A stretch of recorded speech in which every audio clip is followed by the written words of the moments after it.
Ma première lettre d'amour. Je l'ai écrite, j'avais 7 ans. Je m'en souviens, car je me souviens de sa réponse. Elle était très désagréable à lire et m'a fait très mal. Ce fut mon premier grand râteau, un coup de couteau. J'en souffre malheureusement encore maintenant. Les amours suivantes en ont subi des effets abscons. Mes souffrances sont devenues presque insoupçonnables. Tous ces doutes, ces questionnements, pas normaux. Jalousie obsessionnelle, déchirure à chaque absence. Plutôt que de me venger, renfermement le plus complet. Au lieu de profiter, voire abuser de leur présence, sont nés en moi des symptômes de paranoïa et timidité.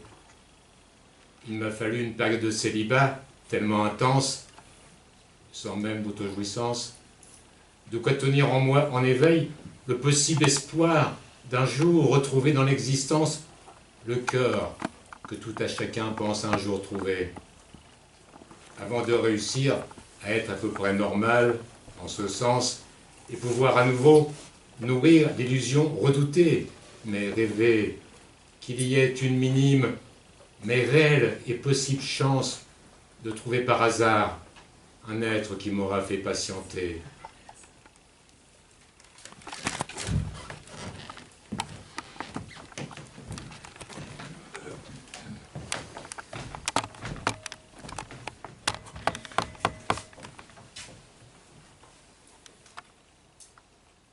Je ne sais pas ce qui en moi s'est passé. Je suis devenu comme fou. Je n'ai pas pu me contrôler. C'est vrai, c'est monté tout d'un coup. J'ai ressenti de la haine, de la colère. J'ai eu l'envie de tout foutre en l'air. Et c'est ce que j'ai fait. J'ai tout cassé. Tout ce qu'avec amour j'avais fait. Tout avait pourtant, je crois, bien commencé. Je me sentais bien.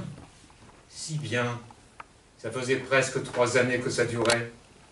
Je clochais quasiment rien. Conséquence, je suis dans ma voiture. Ma nouvelle maison. Nouvelle aventure. J'ai dû quitter en plus mon travail. Sur moi juste un peu de ferraille. Je me retrouve sans sou et plus de chez moi. Il y a des fois on fait vraiment n'importe quoi. Pour moi, quelques circonstances atténuantes. Quiconque, je crois, aurait réagi de la même façon. Jamais agréable d'être vraiment pris pour un con. Pourquoi je n'en vois vraiment la raison? Pourquoi as-tu couché avec mon patron?